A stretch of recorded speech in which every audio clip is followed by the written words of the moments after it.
My name is Hashim Garrett, and at 15 years old, I was injured from a shooting.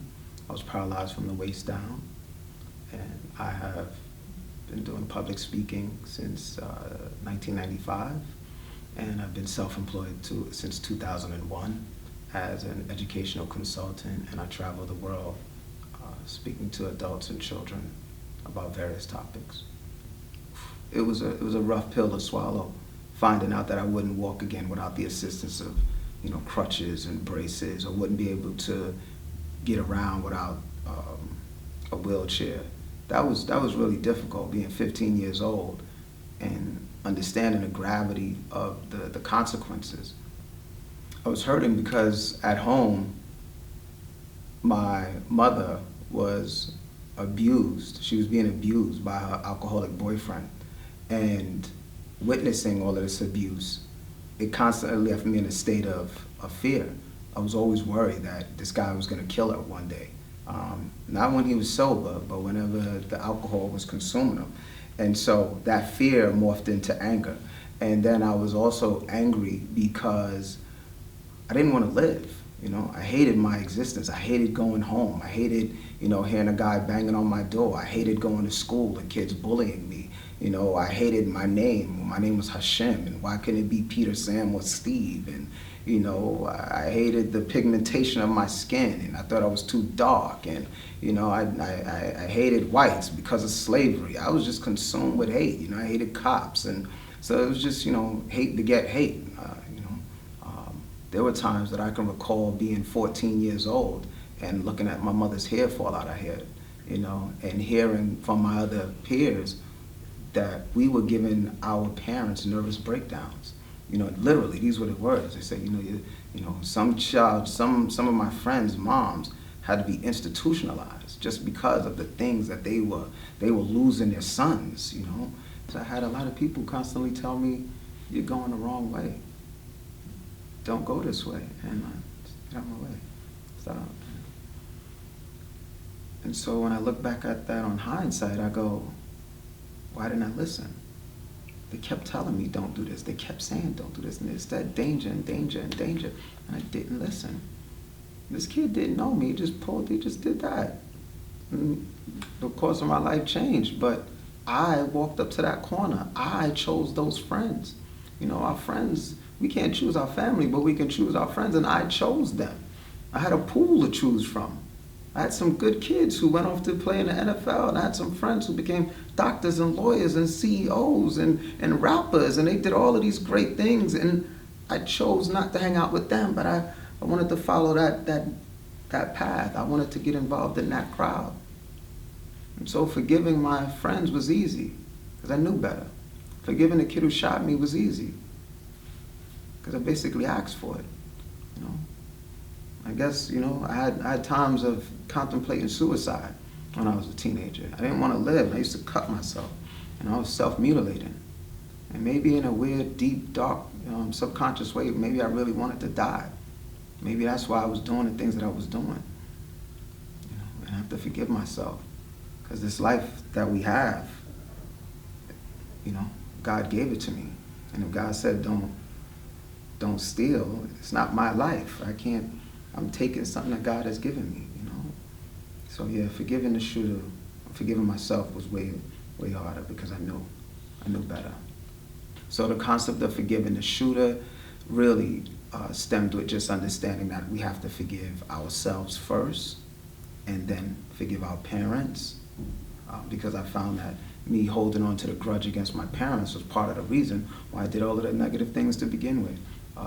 So yeah, the forgiveness of forgiving the shooter, myself, my parents, and everyone else has been extremely beneficial and therapeutic for me. And it's not something that I just do once a day.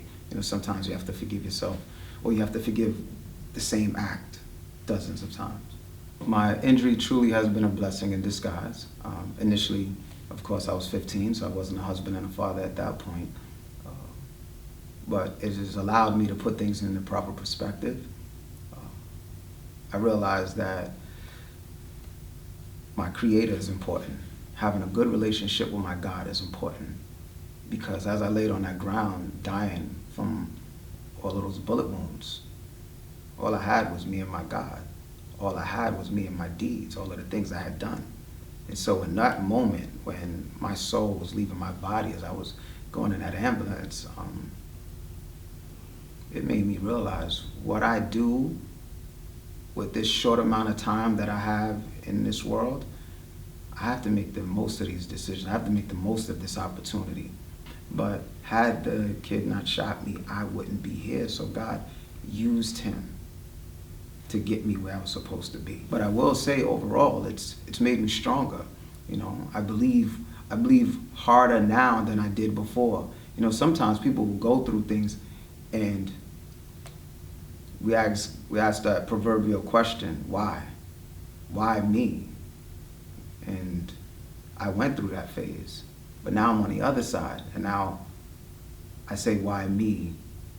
But not as a curse, but as a blessing. So initially it was, why did you make me go through this, God? And now I look and go, I thank you, God, for choosing me to go through this. The children inspire me way more than maybe I inspire them, but I know they inspire me. And one of the things that they just constantly do is whenever I get a chance to interact with young people, I'm always amazed by their resiliency. And they don't even realize how strong they are. And sometimes I just remind them how strong, how gifted, how beautiful, how amazing. And that's just my job, I find sometimes. I'm just a reminder.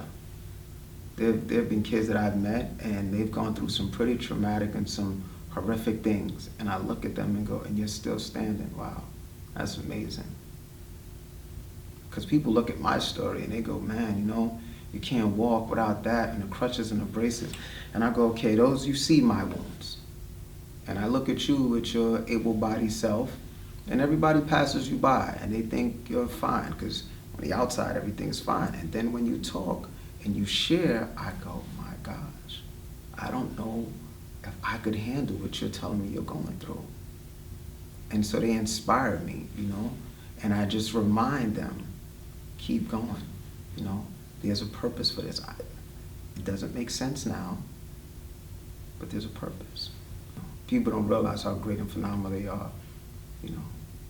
They say the eyes are the window of the soul. Inside that soul, that's the God-like, you know, when we hear about God created us in his own image, it's not the body, but it's the soul, you know. So when I look into a person, I look into their eyes, God is in them, you know. And so how can I be of service? I was at a college a few months ago, and a college student said, you came to my school when I was in middle school. I was like, okay.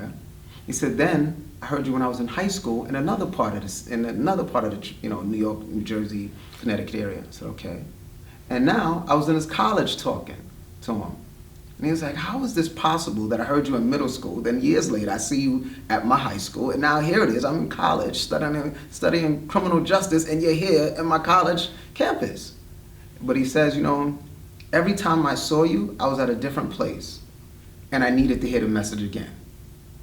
And I'm like, wow, I'm just a servant, you know, I'm here to serve.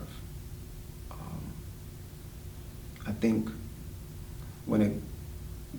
for not just children, but just for anyone, you know, that concept of treating people the way you want to be treated is a motto that I really try to live by, and that I am my brother's keeper, you know.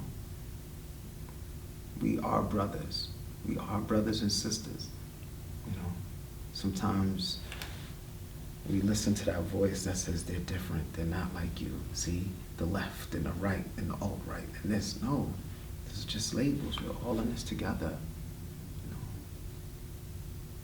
You are my brother, you are my sister. It is my job to look after you. It is my job to love you. It is my job to feed you. It is my job. That's what I'm supposed to do. The gift of my wound is God using me to serve others.